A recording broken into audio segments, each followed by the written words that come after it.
చూసాము.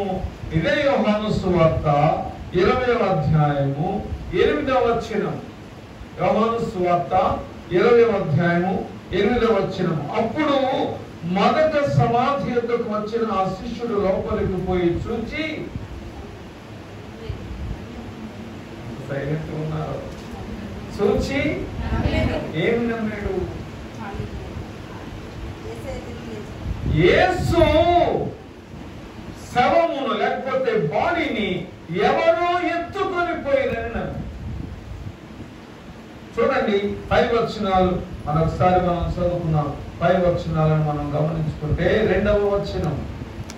కనుక ఆమె పరిగెత్తుకొని సీమోను పేతురు వద్దకును యేసు ప్రేమించిన ఆ మరి ఒక శిష్యుని వద్దకును వచ్చి ప్రభువును సమాధిలో నుండి ఎత్తుకొని పోయి ఆయనను ఎక్కడ ఉంచిరో ఎరుగమని చెప్పారు. ఆ శిష్యుడు లోపలికి పోయి ఆయనకు చుట్టిన బట్టలు ఒక చోట ఉండడం చూచి నమ్మేను. ఏమి నమ్మాడండి? యేసుని ఎవరో ఎత్తుకొని. దాన్ని కన్ఫర్మ్ చేస్తూ 9వ వచనము మనం చదువుకున్నాం. ఆయన మృతులలో నుండి లేచుట అగత్యమను లేఖనము వారింకను గ్రహింపదైంది. మొదట మనకు కనిపిస్తున్నది అవిశ్వాసం. దేవుని బిడ్డ, నిజమే ఎవరికైనా డౌట్, వేర్ ఈజ్ క్రైస్ట్? సమాధిలో మేమే కదా పెట్టాము. సమాధిలో పెట్టింది మేమే. విశ్రాంతి దినం అయిపోయింది, ఆదివారము. మేము వచ్చి ఆయన బాడీకి సుగంధ ద్రవ్యాలు పూయాలి, వాసన రాకుండా. ఏడి యేసు?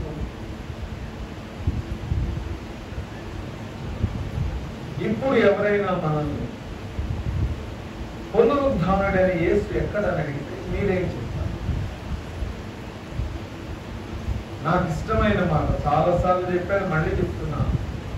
పౌలు అంటాడు, చూడండి, చదువుకున్నాం. కొలస్సీ పత్రిక 1వ అధ్యాయం. కొలస్సీ పత్రిక 1వ అధ్యాయం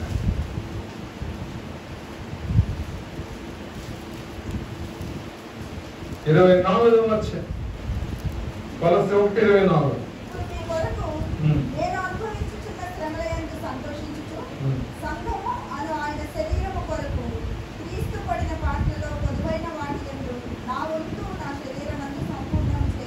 ఇది చాలాసార్లు చెప్పారు. యేసు పడిన పాటలో కొదువైనవి అంటే అర్థం ఏంటంటే యేసు సంపూర్ణముగా శ్రమ పడలేదని కాదు. సంపూర్ణముగా శ్రమ పడినను రాబోయే తరానికి చూపించేవాళ్ళు లేరు. కాబట్టి ఇప్పుడు నేను క్రీస్తు పడిన పాటలను కొంతైనా వేరే వాళ్ళకు చూపించడం కోసం నేను కూడా శ్రమ పడాలి. ఎవరైనా దేవుని వాక్యాన్ని ప్రకటిస్తుంటే కొంతమంది వచ్చి కొడతారు. కొన్ని వీడియోస్ చూస్తుంటారు, మంచి భయంకరమైన మాటలు వాళ్ళు మాట్లాడుతూ కొడతారు, బైబిల్ చూపలేస్తారు. నాకేమనిపిస్తుందో తెలుసా? అక్కడ పోరాడే బదులు సంతోషంగా అక్కడ నుంచి వెళ్ళిపోతే చాలు. ఎందుకు పోరాడుతున్నావు? ఎందుకు పోరాడుతున్నావు? బైబిల్లో నేను పోరాడమని చెప్పి లేదే, మౌనముగా నడవచ్చు. శ్రమ పడుటలో అవమానము పొందుటలో ఉన్న జయము చాలా మందికి తెలియదు. పోరాడి జయం ఉంది కాదండి. శ్రమ పడుటలో జయం ఉంది, అవమానము పొందటంలో విజయం. ఎందుకంటే నీవు మౌనముగా ఉండుట ద్వారా నీ విశ్వాసాన్ని వాళ్ళకి ప్రకటిస్తుంది. నీ మీద పోరాడువాడు నీ మౌనాన్ని చూసిపాలి. నేను ఎవరో చెప్పారు ఈ మధ్యకాలంలో మాట్లాడుతుంటే, ఆయన దగ్గరికి వచ్చిన అన్యులు అంటారంట, అయ్యా క్రైస్తవులను మేము ఘోరంగా పెడతాం మాకు కనిపిస్తే, మీరేంటి ఈ ప్రయాణంలో మమ్మల్ని దూరంగా ఉంచారు అన్నాడు. నిజమే, నీవు నేను క్రీస్తును చూపగలగాలంటే శ్రమలలోనే చూపించగలం, అవమానంలో చూపించగలం. ఒకరిని కొట్టి నేను గెలిచానని చెప్పేవాడు క్రీస్తును చూపగలడా? చూపలే. పునరుద్ధాన్ని చూపించాలంటే ఎలా చూపిస్తావు? ఎవడైనా వచ్చి wear is your resurrected Christ అని అంటే ఎలా చూపిస్తావు?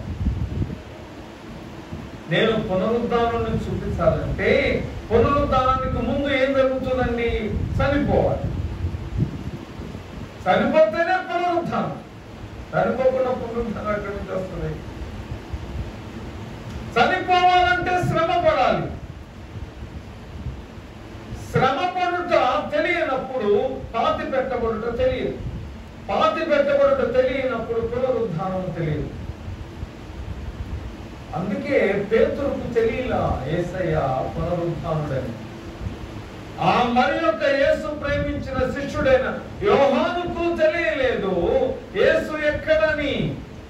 మగ్దలేనే మరియకు తెలియలేదు యేసు ఎక్కడని. ఎందుకంటే వారు యేసు వెనక నడిచారు. యేసు శ్రమ పడినప్పుడు పారిపోయారు. ఇప్పుడు యేసు లేడు కనుక వాళ్ళకు అనుభవపూర్వకంగా పునరుద్ధానుడు తెలియలేదు. నేను నిన్ను అడుగుతున్నాను, యేసునకు కలిగిన ఏ అనుభవము నీకుందని పునరుద్ధానాన్ని నువ్వు చూపించగలవు? ఎలా చూపిస్తావండి? యేసు మామూలుగా శ్రమ పడడం వేరు, యేసు కొరకు శ్రమ పడటం వేరు. యేసు కొరకు ఏం శ్రమ పడ్డావు నువ్వు? ఏం శ్రమ పడ్డావు? ఎప్పుడైనా అవమానాన్ని ఇష్టపడ్డావా? ఎప్పుడైనా సిలువ మోయించున్న యేసు వెనుక నీ సిలువను మోయించు వెళ్ళి ఆయన అడుగులు అడుగు వేసావా? పునరుద్ధానుడు ఎక్కడ? ఆ ఆదివారం సాయంకాలం యేసయ్య వాళ్ళ దగ్గరికి వెళ్ళాడని చదువుకున్నాం. తలుపులు మూసుకొని ఉండగా యేసు వారి మధ్యలో నిలిచి, యోహాను 20:19, తలుపులు మూసి ఉండగా యేసు వారి మధ్య నిలిచి వాళ్ళతో అన్నాడంట, మీకు సమాధానము కలుగును. మీకు విషయం తెలుసా? యేసయ్య వాళ్ళతో మాట్లాడినప్పుడు వాళ్ళు ఎవరు సంతోషంగా లేరు. ఇప్పుడు కూడా నిలబడి మీకు సమాధానం కలుగును కాకంటే వాళ్ళకి ఆశ్చర్యం. చిన్నప్పుడు డ్రామాలు వేసేవారు. గొర్రెల కాపరులందరూ అక్కడ చలిమంట కాచుకుంటారు. దేవదూత కనబడగానే డైరెక్టర్ వాళ్ళకి ఏం చెప్తారంటే భయంతో పడిపోండిరా అని చెప్తారు. చూసేటారు మిత్రులుగా డ్రామాలు అలాగే పడిపోతారు. ఇప్పుడు పునరుద్ధానాన్ని చూసి శిష్యులు భయపడ్డారు. ముఖంలో మన భాషలో చెప్పాలంటే నెత్తురు చుక్క లేదు. వాళ్ళకేం అర్థం కావడంలా. మేము చూచిన యేసు శిలువ మీద వేలాడుతున్నాడు. మేము చూచిన యేసు ఎవరో మోసుకొని వెళ్తే సమాధిలో పెట్టబడ్డాడు. మేము చూచిన యేసు జీవము లేనివాడు ఇప్పుడు ఇక్కడ కనబడుతున్నాడేంటి? అది కూడా తలుపులు మూసి ఉండగా లోపలికి వచ్చాడే. ఒకవేళ మరణాన్ని జయించి లేచాడు అనుకుందాం, తలుపులు మూస్తే లోపలికి ఎట్టొస్తాడు? తలుపులు మూసి లోపలికి వచ్చాడంటే ఎవరై ఉండాలి? ఆత్మాయి. చచ్చిపోయిన ఆయన ఆత్మ ఎక్కడ? పాత నిబంధన కాలంలో అనగా యేసు మరణించక ముందున్న వ్యక్తులు పునరుద్ధానమును గురించి పోరాటం చేశారు. మనకు బైబిల్లో 2 వ్యక్తులు కనిపిస్తారు, పరిసయ్యులు, సద్దూకయ్యులు. సద్దూకయ్యులు పునరుద్ధానము లేదు, దేవదూతలు లేరు అని చెప్తారు. పరిసయ్యుడు దేవదూతలు ఉన్నారు, పునరుద్ధానం అనేది ఉన్నదని నమ్ముతారు. వీళ్ళిద్దరికి పోరాటం. పాత నిబంధన మీరు చదువుకుంటే కీర్తనల్లో ఒక ప్రశ్న వేస్తాడు కీర్తనకారుడు, మన్ను నిన్ను స్తుతించునా, పాతాళములో నీకు స్తుతి కలుగునా. దావీదు అన్న మాటలండి. మన్ను నేను స్తుతించునా, పాతాళమున నీకు స్తుతి కలుగునా. వాళ్ళకి నమ్మకం లేదు చనిపోయిన తర్వాత జీవితం ఉందని. అలాంటి వాళ్ళు శిలువ మీద చచ్చిపోయిన ఆయన, సమాధిలో పెట్టబడిన ఆయన తలుపులు మూసి ఉండగా లోపలికి వస్తే ఏమనుకుంటారు? భయపడి. అందుకు ప్రభు అన్నాడు, మీకు సమాధానం కలుగునుగా. అయినా నమ్మలా. అయినా నమ్మరా. ఎలా నమ్మాలి వాళ్ళు? ఆ తర్వాత మాట చూడండి ఒకసారి. ఆయన ఈ మాట చెప్పి 20వ వచనం, ఆయన అలాగూ చెప్పి వారికి తన చేతులను ప్రక్కను చూపగా శిష్యులు ప్రభువును చూచి సంతోషించారు. ఎప్పుడు నమ్మారంటే, మీరు నన్ను సిలువ వేసేటప్పుడు చూశారు కదా, ఇదిగో ఆ మేపు గాయం. వారు నన్ను ప్రక్కన పొడవగా గాయము కలిగింది కదా, ఇదిగో నేను పొందిన గాయం. ఆశ్చర్యమైన అనుభవం ఏంటంటే, క్రీస్తు నేటికి మహిమ శరీరంలో కూడా గాయములు కలిగి, అదండి పునరుద్ధానం అంటే. పునరుద్ధానం అంటే మహిమ శరీరములకు గాయములు కలిగి ఉంట. మనమైతే అలాంటి వద్దంటాం. మనకు అలా కాదు. మహిమ శరీరం అనగానే మంచి బంగారపు వస్త్రాలు, కిరీటం కదండి. మనం పరలోక రాజ్యంలో మనల్ని ఎలా ఊహించుకుంటాము? దేవుడు అన్నాడు, పెళ్లి కుమార్తె అన్నాడు. పెళ్లి కుమార్తె ఎలా ఉంటుందండి? సన్నని నార వస్త్రములు కట్టుకొని, కిరీటము, నడుముకి వడ్డాణం, ఇవన్నీ ఉంటాయి. మన ఉద్దేశం అలా ఉండాలి. కానీ పునరుద్ధానులు ఎలా ఉంటారో తెలుసా?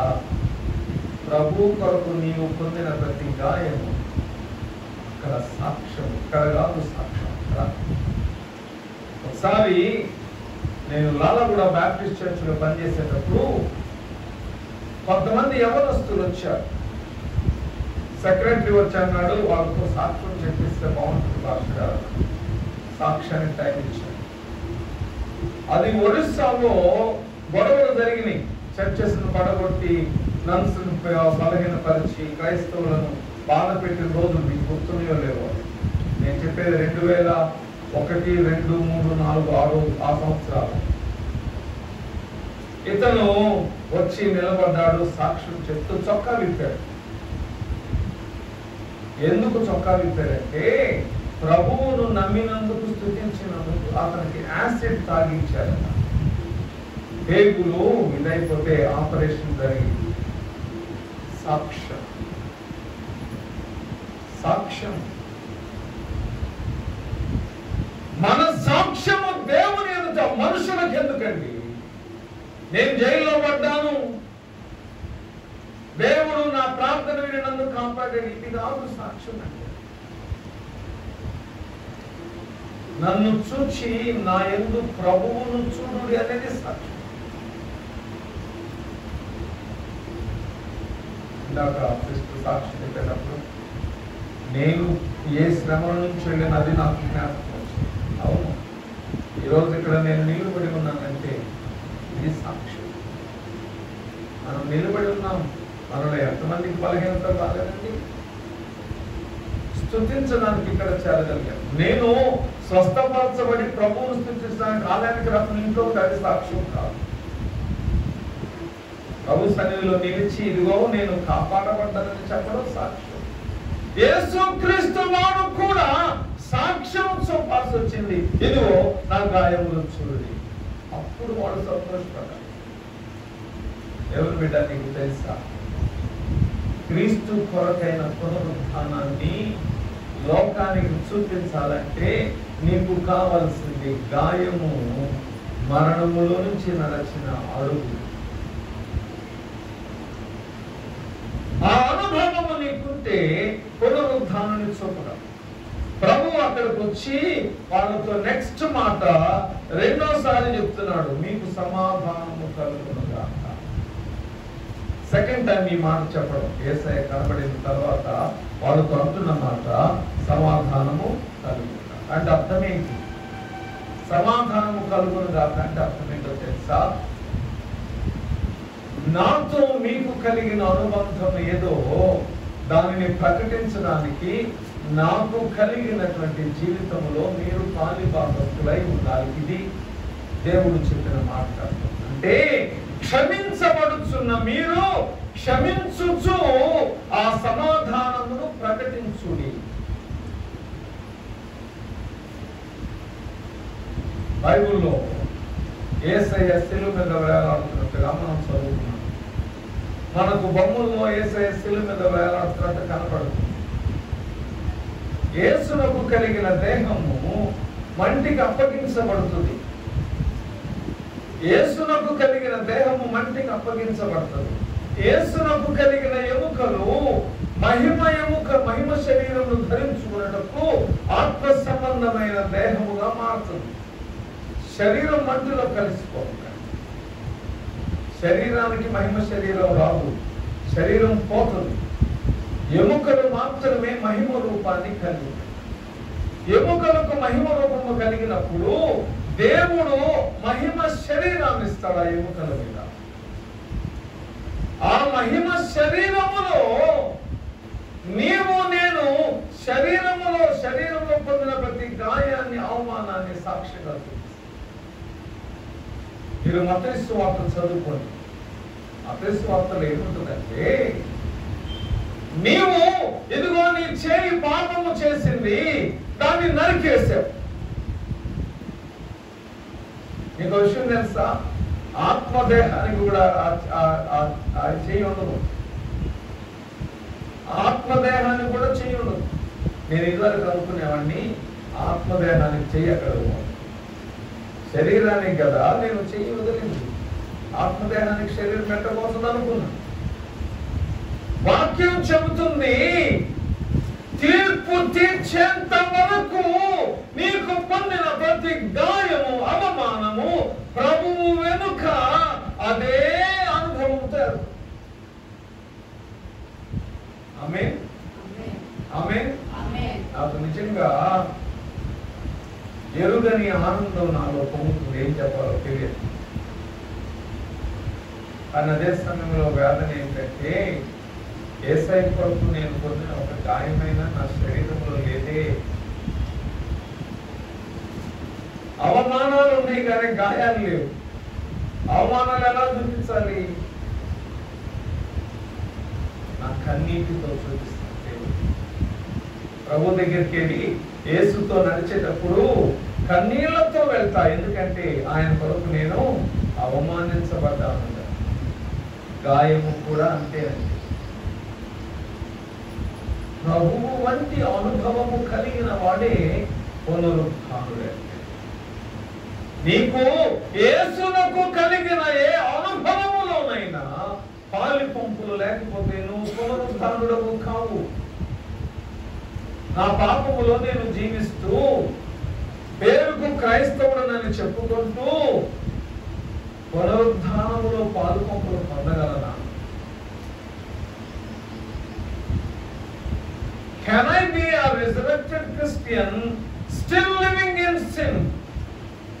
పాపములో బ్రతుకుచు పునరుద్ధానుడనైన క్రైస్తవుడనని ఎలా చెప్పగలను? పునరుద్ధానము శరీరమునకు కాదు, ఆత్మ.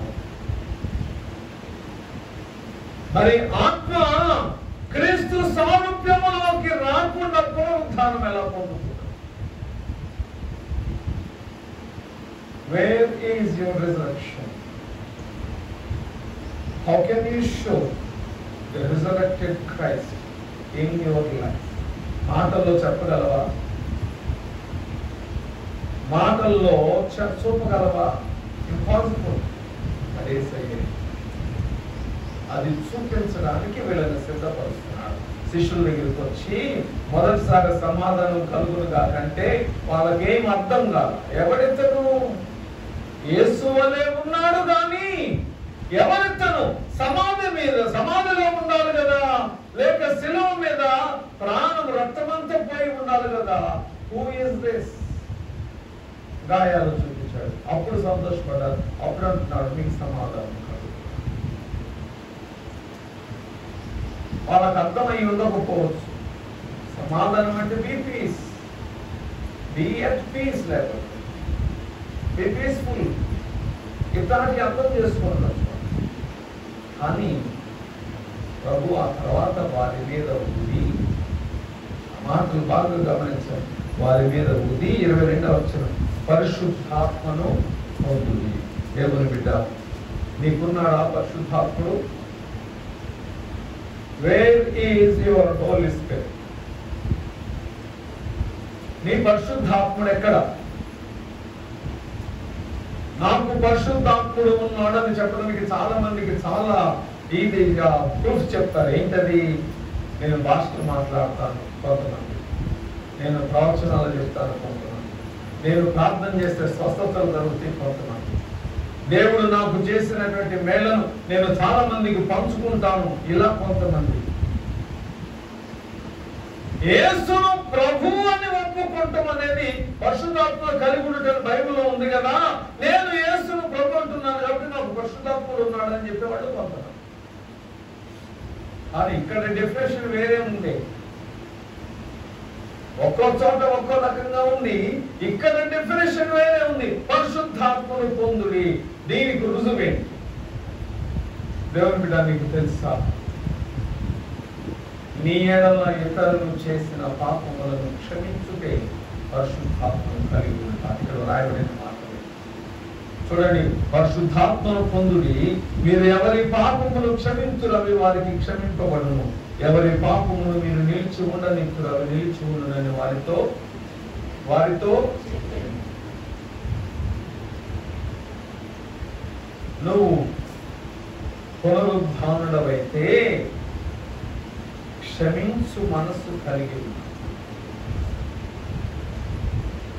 దేవుని బిడ్డ, శరీరంతో నేను ప్రార్థన చేస్తాను. ఇక్కడ మోకరించాను, ఆడ కూర్చున్నాను, ఇంట్లో ప్రార్థన చేసేటప్పుడల్లా ప్రభువా పలానా వ్యక్తిని నేను నీకు అప్పగిస్తున్నా, నీ ఇష్టం ఏం తీర్పిస్తావో తీర్చు. నువ్వు ఆయన మార్చుకుంటావో, గాయపరుస్తావో, లేక శిక్షకు అప్పగిస్తావు, నీ ఇష్టమని ప్రార్థన చేశాడు. అక్కడ ఏం కనబడుతుంది? అతని ఎడల నాకు శరీరములో కలిగిన నా వేదన కారణం. శరీరమును కలిగి ఉన్నాను కనుక ఒక వ్యక్తి నాకు ద్రోహము చేస్తే ఆ వ్యక్తి కొరకు నేను చేసే ప్రార్థన వేరు, ఒక వ్యక్తి నన్ను ప్రేమిస్తే ఆ వ్యక్తి కొరకు నేను చేసే ప్రార్థన వేరు, ఒక వ్యక్తి ఎడల నేను జాలి కలిగి ఉంటే ఆ వ్యక్తి కొరకు నేను చేసే ప్రార్థన వేరు. ఇదంతా ఫిజికల్ గా నా మనసుతో శరీరంతో చేసే ప్రార్థన. మరణించి నీతిమంతుల ఆత్మతో కూడా నా ఆత్మ ఉన్నప్పుడు ఏమని ప్రార్థన చేయాలి? నేను శరీరం చేసే ప్రార్థన చేద్దామంటే శరీరం మట్టిలో కలిసిపోయింది. ఇప్పుడు నేను ఆత్మలో నీతిమంతుల దగ్గర ఉన్నాను, ఏమని ప్రార్థన చేయాలి? ప్రభువా వాడు నన్ను ఇలా చేశాడు, వాడిని అదేదో అంటారు దోశలు తిరగేసినట్టు తిరగేమని ఒక ప్రార్థన చేస్తాను. ఈ మధ్య ఒక పాస్టర్ గారు అనౌన్స్మెంట్ చేశారు, యూట్యూబ్ లో వచ్చింది. మనకు కొంతమంది శత్రువులు ఉన్నారు, క్రైస్తవ పాస్టర్లు. పాస్టర్ గారు అనౌన్స్ చేస్తున్నాడు, వాళ్ళ కోసం ప్రార్థన చేయనట్టు ఒక ఆమె చక్కటి ప్రార్థన చేసింది. ప్రభు వాళ్ళను చంపు, వాళ్ళని నాశనం చేయి, వాళ్ళని అవమానపరచు. విన్నారా మీరు ప్రార్థన? యూట్యూబ్ లో వచ్చింది, మీకు కావాలని తర్వాత ఫార్వర్డ్ చేస్తాం. శరీరంతో చేస్తాం ఆ ప్రార్థన. ఆత్మలో నీతిమంతులతో కలిసి ఉన్నప్పుడు వారందరూ ప్రభువును స్తుతించుచుండగా, వారందరూ దేవుని కార్యములను నెమరు వేసుకుంటూ ఆనందముతో ఉండగా, వారితో కలిసిన నేను ఏమని ప్రార్థన చేయాలి? ప్రభువా నీకే స్తుతి కలుగు. అది నా ప్రార్థన. దేవుని కొరకు ప్రాణము పోగొట్టుకున్న వారు కొంతమంది ఉన్నారు. వాళ్ళ ఆత్మలు ఎక్కడున్నాయి? ప్రకటన 6వ అధ్యాయంలో 5వ ముద్రను విప్పినప్పుడు బలిపీఠము క్రింద కొన్ని ఆత్మలను చూచి తినేను. వాళ్ళు ఏమని ప్రార్థన చేస్తున్నారో తెలుసా? నాథా సత్యస్వరూపి, మా రక్తము నిమిత్తము ఎందాక తీర్పు తీర్చటం ఉండు. గాయపడిన వాడు చేసే ప్రార్థన వేరు, హతసాక్షిగా ఉన్నవాడు చేసే ప్రార్థన వేరు. వాడు అంటున్నాడు, ఎందాక తీర్పు తీర్చవయ్యా. ప్రభు అంటున్నాడు, మీరు చావడం దాకా ఓర్పు పొందారు, చనిపోయాక కూడా ఓర్పు కావాలి మీకు. ఎంత భయంకరమండి తీర్పు!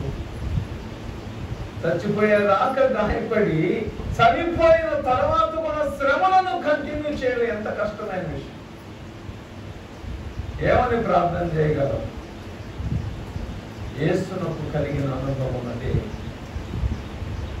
కొన్ని వేల సంవత్సరాల క్రితం యేసయ్య శిలువ మీద గాయపడి ఇన్ని వేల సంవత్సరాల తర్వాత కూడా ఇప్పుడు తండ్రి దగ్గర అదే గాయములతో నిలుచుకున్నాను.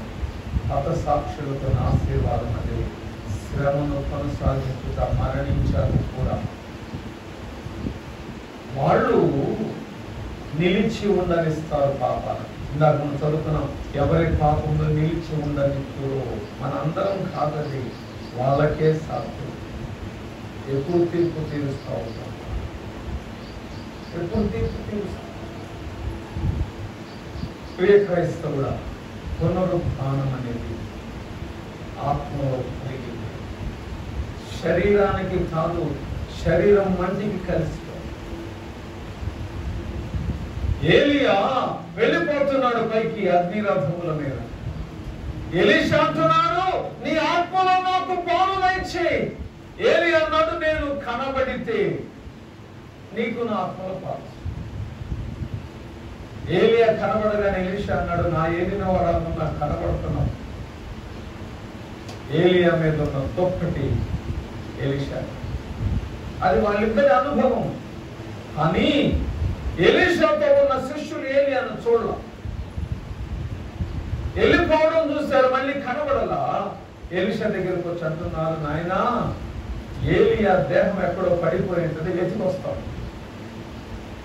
ఎలీషా అన్నాడు, వెళ్ళొద్దు, దేహం ఎక్కడ పడలేదంటే. లేదు లేదు లేదు, పడకుండా ఎక్కడ ఉంటుంది, పైకి వెళ్ళాక పడిపోయి ఉంటుందని వెతకడానికి వెళ్ళారు. తిరిగి తిరిగి తిరిగి తిరిగి వచ్చారు, కనబడాల. పునరుత్థానం ఆత్మ సంబంధం. మీరు బైబిల్లో చూడండి, ఆది కాండంలో 5వ అధ్యాయం తర్వాత చదువుకోండి. ఒక్కొక్క పారాగ్రాఫ్ ఫినిషింగ్ లో ఒక మాట ఉంటుంది, మృతి పొందాను, మృతి పొందాను, మృతి. అధ్యాయం అంతా మృతి పొందాను, మృతి పొందాను, మృతి పొందాను. హనోకు దగ్గర మాత్రమే లేకపోయాను అని. మృతి పొందుట వేరు, లేకపో పునరుత్థానము లేకపోవు. మృతి పొందిన వారిలో కూడా కొంతమంది కనుగొనబడరు, ఎందుకంటే వారు దేవుని యొద్దకు. ఈరోజు ప్రభు నన్ను అడుగుతున్న ప్రశ్న ఏంటంటే, నీవు చనిపోయి ఉన్నావా పునరుత్థాన అనుభవంలో?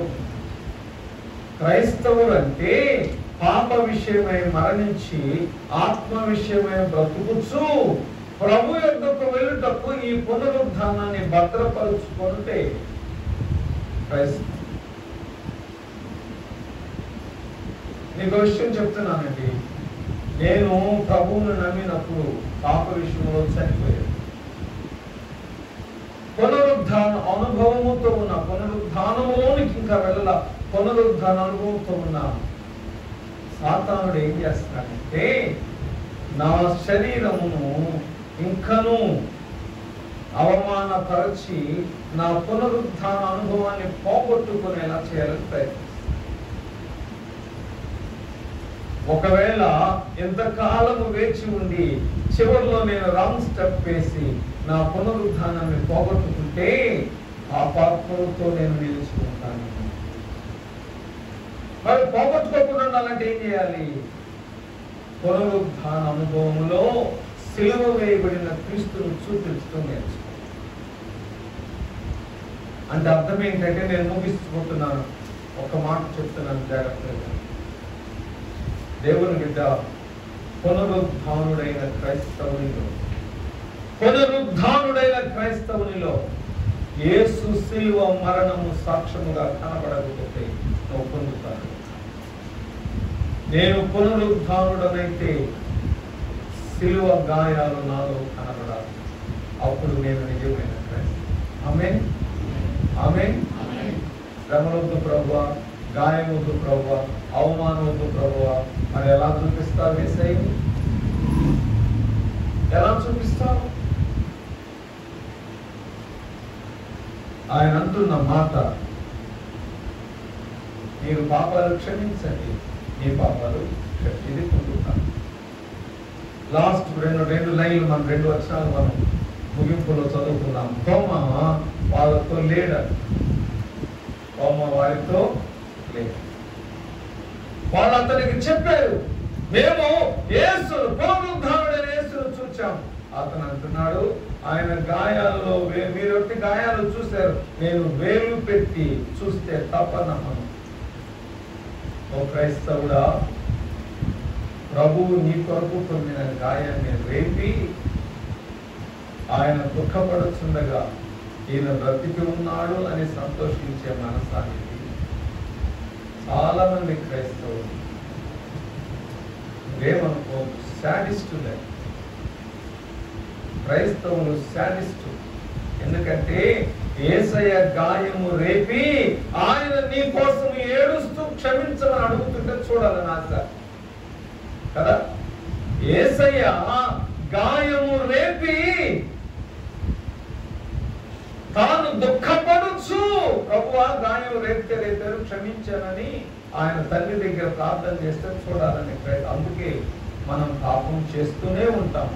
పాపం చేస్తూ ఉండగా ఆయన గాయమును రేపుతూ ఉంటాం.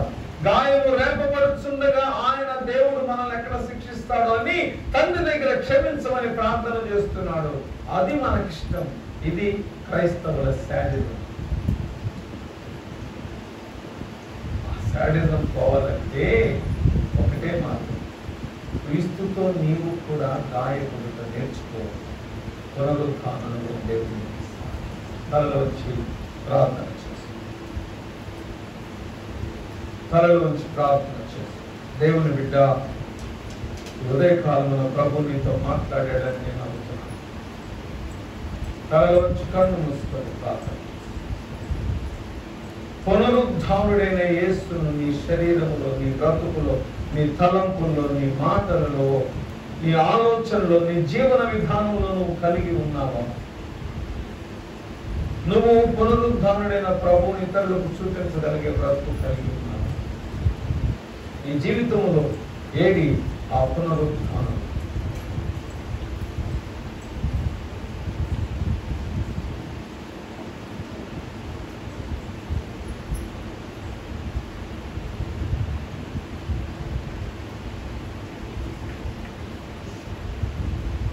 ప్రేమ కలిగిన తండ్రి, కృప కలిగిన ప్రభు, పునరుద్ధానుడైన యేసును మా బ్రతుకులో ఇతరులకు చూపించగలిగినట్టు,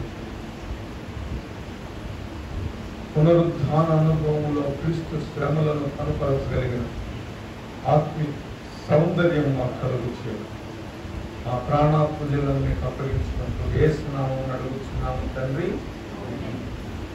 కలల నుంచి ప్రార్థన